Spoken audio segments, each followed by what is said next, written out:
हरि ओम श्री विष्णवे नमः। सहस्रशीर्षाः पुरुषः सहस्राक्ष सहस्त्रपाद।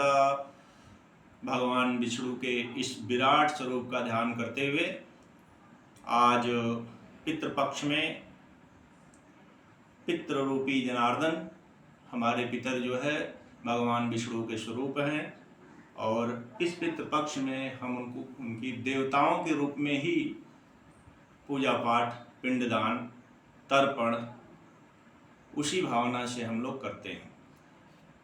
आश्विन कृष्ण प्रतिपदा से अमावस्या तक का जो पक्ष है पर्व है ये इसको हम लोग पितृपक्ष बोलते हैं और जिसमें पिंडदान तर्पण गया श्राद्ध इत्यादि त्रिपिंडी नारायण बलि इससे संबंधित श्राद्ध किए जाते हैं।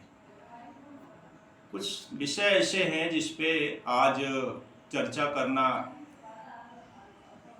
जरूरी है। सबसे पहले कि श्राद्ध कब किया जाए। पितृपक्ष में श्राद्ध के विषय में कहा गया है। कात्यायन ग्रंथकार कात्यायन का कहना है या तिथि यस्य मासस्य मृता हेतु प्रवर्तते सा तिथि प्रतिपक्षे तु पूजनीया यत्नतः। अर्थात जिस तिथि के दिन मृता यानी हमारे पूर्वज का मृत्यु हुई वो तिथि जो पितृपक्ष में पड़े उसी के दिन जो है पितरों का पिंडदान आदि किया जाए। दूसरा, श्राद्ध में पिंडदान कब। ऐसा बहुत सारे प्रश्न आ रहे हैं कि श्राद्ध में पिंडदान कब न किया जाए। स्मृत्य सार में लिखा गया है विवाह व्रत चूड़ासु वर्षम अर्ध तदर्थकम पिंडदानम मृदास्नानम न कुर्यान्ति तिल तर्पणम। अर्थात जब घर में विवाह हुआ हो या किसी का यज्ञोपवीत हुआ हो या किसी का मुंडन हुआ हो, किसी बच्चे का मुंडन हुआ हो, क्रम से विवाह होने के 1 वर्ष तक, यज्ञोपवीत होने के 6 माह तक, मुंडन होने के 3 माह तक जो है पिंडदान, उसके बाद मृदा स्नान और तिल का तर्पण नहीं किया जाना चाहिए। ऐसा हमारे शास्त्रों में जो है कहा गया है।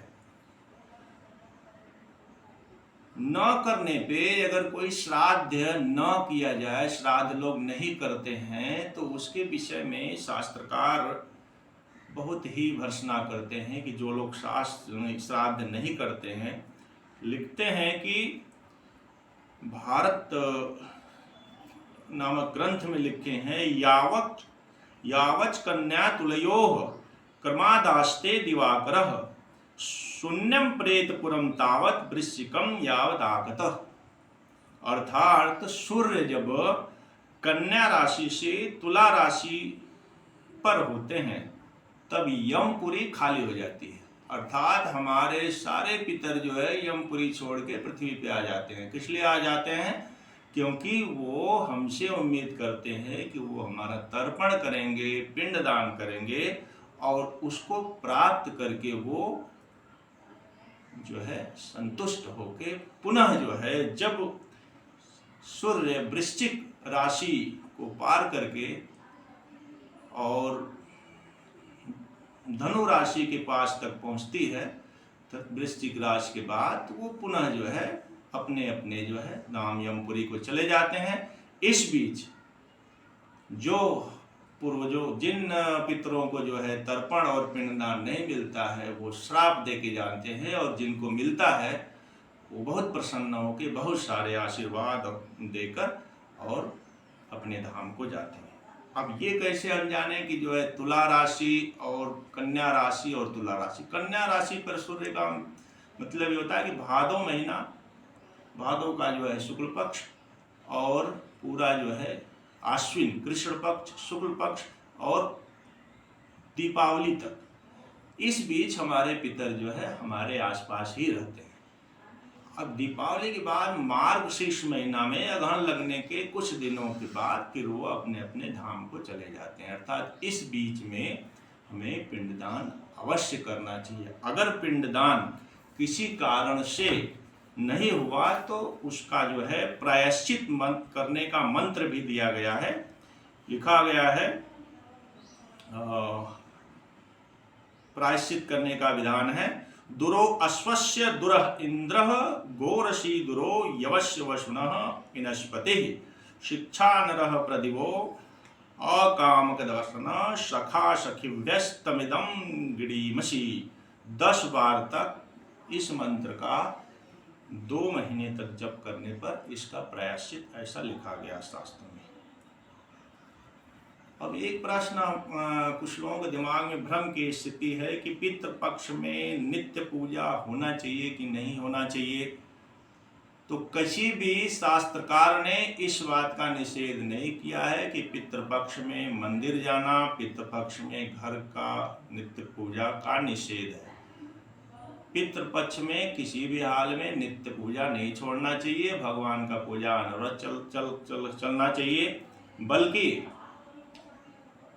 श्रीमद् भागवत का पाठ, गीता का पाठ, विष्णु सहस्त्र नाम का पाठ और सूर्य भगवान का आराधना पूजा का अत्यंत महत्व है। लिखा गया है श्रीमद् भागवत में गोकर्ण ने अपने तेज के द्वारा सूर्य के रथ को रोक दिया और उसी सूर्य भगवान से उन्होंने इस महिमा को प्राप्त किया कि नहीं, श्रीमद् भागवत सप्ताह करने के बाद ही हमारे भाई जो प्रेत रूप में जो है धुंधकाली का जो है मोक्ष हो सकता है। तो इस तरह इन सारे पूजा पाठों का विशेष महत्व है। इस पक्ष में श्रीमद् भागवत और गीता, विष्णु सहस्त्र नाम के विषय में भीष्म जी ने कहा है कि भीष्म से पूछा गया कि सबसे पूजा में सबसे विशेषकर कौन सी पूजा किया, तो उन्होंने बताया कि नहीं, विष्णु सहस्त्र नाम का पाठ अवश्य करना चाहिए। तो विष्णु सहस्त्र नाम का पाठ, भगवान विष्णु का जो है स्तुति करना चाहिए। उसके बाद जो है गया जी में एक प्रश्न ये आता है कि नहीं, हमारे घर लोग गया जी चले गए हैं तो क्या किया जाए। गया जी का हम लोगों को तो पूजा पाठ ये सब पिंडदान, तर्पण ये सब करना जरूरी नहीं। पिंडदान गया जी जाने के बाद भी अगर तर्पण किया जाए, पिंडदान किया जाए तो वो अति उत्तम है, उसमें कोई जो है बुराई नहीं है। विशेषकर तर्पण तो अवश्य होना चाहिए। तो इन सब विषयों के विषय में जो है चर्चा करते हुए ये कहा जा सकता है कि नहीं, पितृपक्ष जो है हमारा उसी तरह महत्वपूर्ण पितरों के लिए जो है पितृरूपी जनार्दन विशेष रूप से उनको सुबह जो है तर्पण करना चाहिए। विशेष कुश हाथ में कुश लेके और अंगूठे की तरफ से 3 अंजलि जल जो है नाम गोत्र संकल्प करके और तिलांजलि जो है अक्षत और तिल के साथ उसको रख के जो है 3 अंजलि जल पिता और 3 अंजलि जल पितामह को, 3 अंजलि जल प्रपितामह को। इसी तरह मातृपक्ष में जो है 3 अंजलि करके देना चाहिए। उसके बाद जो है घर में जो है शुद्ध वातावरण रख के भोजन के शुद्ध जो है हमारे पितरों को जो है चढ़ाना चाहिए। गाय को जो है नित्य जो है भोजन देना चाहिए। इस तरह सारे जो है कर्म करने से पितर हमारे प्रसन्न होते हैं। हमें जो है पितृपक्ष का भावपूर्वक जो है तर्पण इत्यादि करना चाहिए। श्री विष्णुवे नमः, श्री विष्णुवे नमः, श्री विष्णुवे नमः।